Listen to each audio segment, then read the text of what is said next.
ওসমান হাদিকে টার্গেট করে ওরা শুধু ওসমানকে মেরে ফেলতে চায়নি, ওদের টার্গেট আরো আছে সামনে।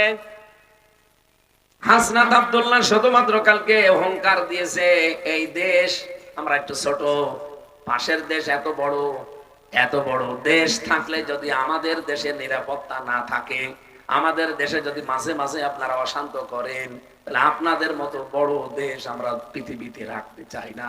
সেভেন সিস্টার ভেঙে দিয়ে দেশটাকে ছোট করে ফেলুন, আপনারাও ছোট হয়ে যাবেন, তখন এত দাদাগিরি আর করতে পারবেন না। কথা তো ঠিকই আছে।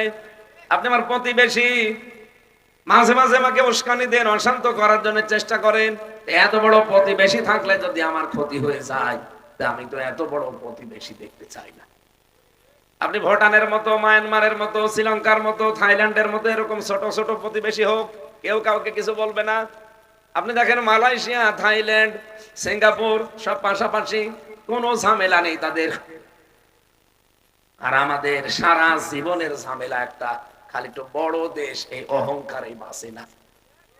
এবার আর অহংকার করতে দেব না। সেভেন সিস্টার যদি ভেঙে সাত টুকরা হয়ে যায়, তখন দাদার ধুতি খুলে যাবে। এমনি যে শুল্ক আমেরিকা চাপিয়েছে, দাদার ধুতি নেই। আমার মনে হয় দাদা শুধু আন্ডার করে থাকে। আপনি কি মনে করছেন হাদিকে ফেরেশতা মেরে গেছে? না, এখানে অবশ্যই কানেকশন আছে এই কলঙ্ক প্রতিবেশীদের। ওদের টার্গেট আছে, এদেশে কত মানুষ আছে? 20 কোটি। হাদিকে টার্গেট করলো কেন? গতকাল আপনারা তারেক জিয়ার একটা বক্তব্য দেখেছেন, সে কিন্তু ইঙ্গিত অলরেডি দিয়েছে ডিসেম্বরের 25 তারিখে দেশে আসার কথা। সে ইঙ্গিত দিয়েছে হাদির উপরে হামলা করার মাধ্যমে অনেকেই মনে করছেন যে আমি মনে হয় দমে যাব। আমি দমে যাওয়া বাবার সন্তান না, আমি জিয়ার সন্তান। উনি আসতে পারছেন না, আসতে দিচ্ছে না, কত রকমের ঝামেলা ওনার মাথার উপরে। হাদিকে টার্গেট এমনি করে নাই। হাদি নাই জীবন দিয়ে এই দেশের মানুষকে ভারতের আগ্রাসন থেকে মুক্তির একটা পথ দেখিয়ে গেল। এতদিন যাই করতেন, ওর এই জীবনের মাধ্যমে বাংলাদেশ এখন সব এক হয়ে গেছে। কয়েকটা দালাল থাকতে পারে, ওই দালাল গুলো আমরা ঘৃণা করি, মাইনাস, কিন্তু বাংলাদেশে এখন আর দলমত নেই। কালকে তারেক জিয়ার এই কথা শুনি আমার খুব ভালো লেগেছে। তাই তো আসতে পারে না কেন? কি বাধা, কোন অজানা বাধা তার উপরে? এই প্রতিবেশী নামী কলঙ্ক, এই শয়তানেরা সারা জীবন চেষ্টা করেছে এই দেশটা যেন না দাঁড়ায়। আপনি জিয়াউর রহমানের জীবনী পড়ে দেখবেন, সারা জীবন ভারতের আগ্রাসনের বিরুদ্ধে ছিল। ম্যাডাম জিয়া সারা জীবন ভারতের আগ্রাসনের বিরুদ্ধে ছিল।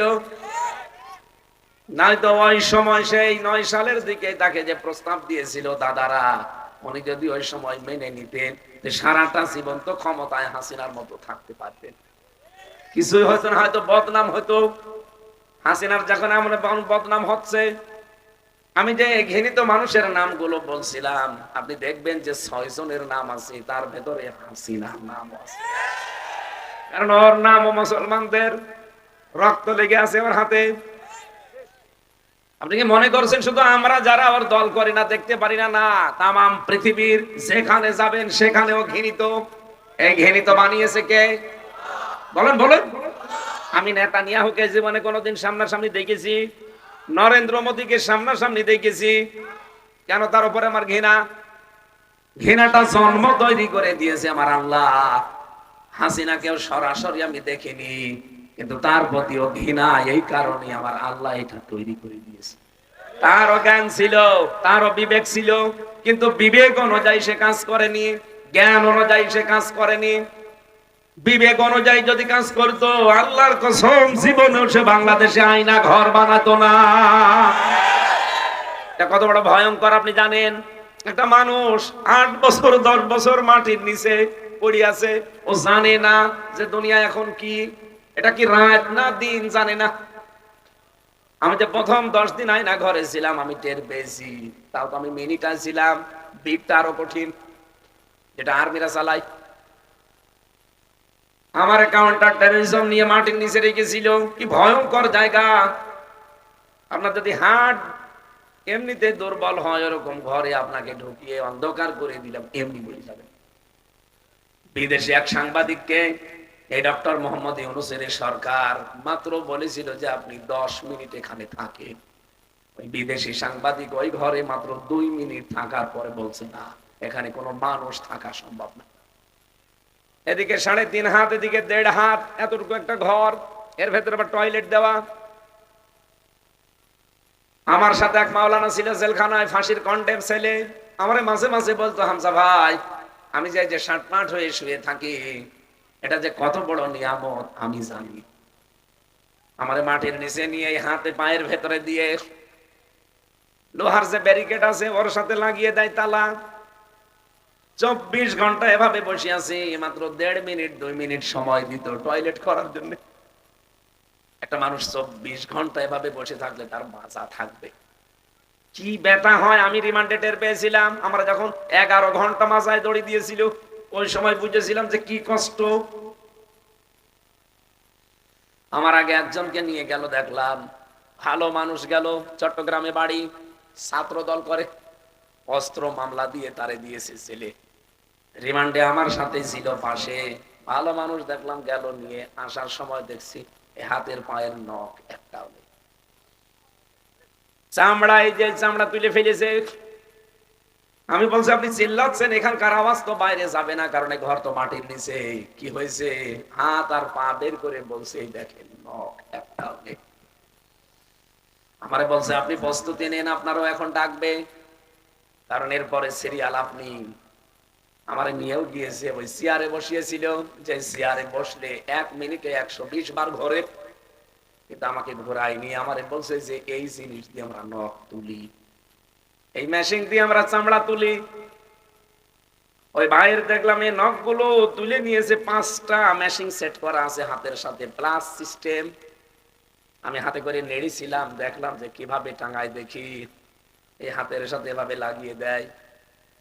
একটা মেশিন এর সাথে সুইচ সেট করা আছে, আর শুধু একবার টিপ দেবে, একবারে 5টা নখ খুলে চলে আসবে। মানে এই নখ মানে এই যে উপরের, এটা কি বলে? হ্যাঁ, কাটলোকা। এতটুকু ছিঁড়ে আসলে তো এর ভেতর দিয়ে ফিনকি দিয়ে রক্ত আসবে। এরপরে এর ভেতরে যে বাস্তা সেলাই করে যে সুচ, ওইটা ঢোকাবে। সুচের মাথা তো সুচলা হয়, ওইটার মাথা আবার 2 দিক থেকে বের করা। ঢোকার সময় ভালোই ঢোকে, কিন্তু বের হওয়ার সময় গোস্ত টেনে বের করে। এরপরেও যদি ছেড়ে দিত না, এর উপর আবার লবণ দেয়। এই কঠিন পরিস্থিতি ফেস করেছি। মাঝে মাঝে মনে হতো, আল্লাহ, হাসিনা কি আসলে মানুষের বাচ্চা না জানোয়ারের বাচ্চা? ও এত কঠিন হয় কি করে? ও তো জানে যে অন্তত মাটির নিচে ঘরটা আছে, এই আয়না ঘর নামে যে ঘরগুলো বাংলাদেশে বানানো, কেউ না জানুক, ও তো জানে। কি কথা বলছে না? ও জানে না, ওর বিবেক কাজ করে নাই, ও ক্ষমতার মোহে অন্ধ হয়ে পড়েছিল, দাদাকে খুশি করার জন্য পাগল হয়ে গিয়েছিল। আমার আল্লাহ তামাম দুনিয়ায় তারে ঘৃণিত করে দিয়েছে। 2 নম্বরে, তাহলে বিবেক অনুযায়ী, জ্ঞান অনুযায়ী যারা কাজ করবে না, তাদের প্রতি ঘৃণা তৈরি করে দেবে কে? আর 2 নম্বরে কি?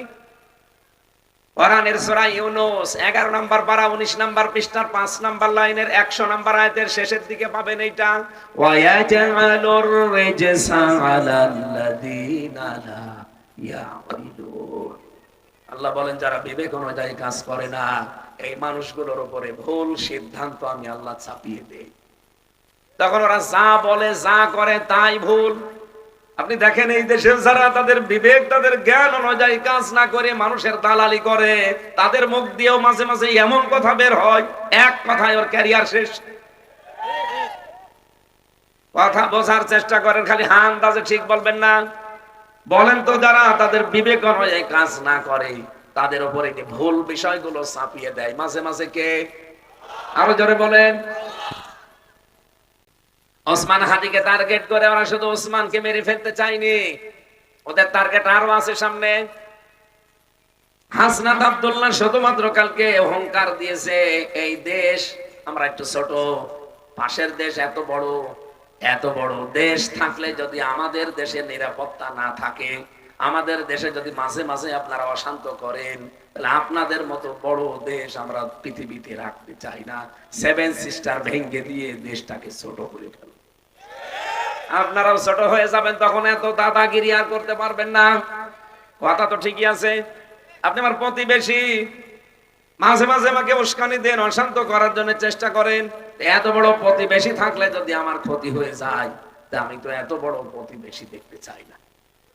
আপনি ভুটানের মতো, মায়ানমারের মতো, শ্রীলঙ্কার মতো, থাইল্যান্ডের মতো এরকম ছোট ছোট প্রতিবেশী হোক, কেউ কাউকে কিছু বলবে না।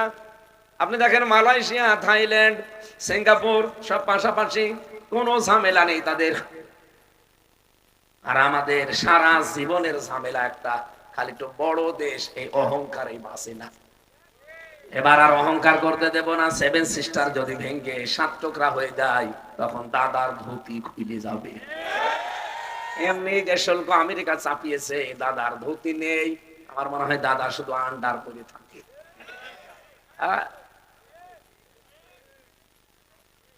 আমি যে মানুষগুলোর জন্য দোয়া করেছি, আমি চাই এদের শুধু দুনিয়া না, দুনিয়া আখিরাতের সম্মান যেন তাদের ঈমান এবং তাদের জ্ঞান, এটার উপরে কাজ করে আল্লাহ দুনিয়া আখিরাতে বৃদ্ধি করে দেয়। বলেন আমিন। আমি আশা করছি কথা বোঝাতে পেরেছি এখান থেকে, যে দুনিয়ায় সম্মান পেতে হলে শুধু বড়, শুধু মাস্তানি করা, শুধু শক্তি দিয়ে হয় না, ঈমান আনা লাগে। আর জ্ঞান যা পেয়েছেন, ওই জ্ঞানের উপরে আপনার কাজ করা লাগে। আল্লাহ এই অতিথিগুলো যাদের নাম পড়তে পারলাম না, তাদেরকে সহ আমাদেরকে এইরকম কাজে আঞ্জাম দেওয়ার তৌফিক দেন।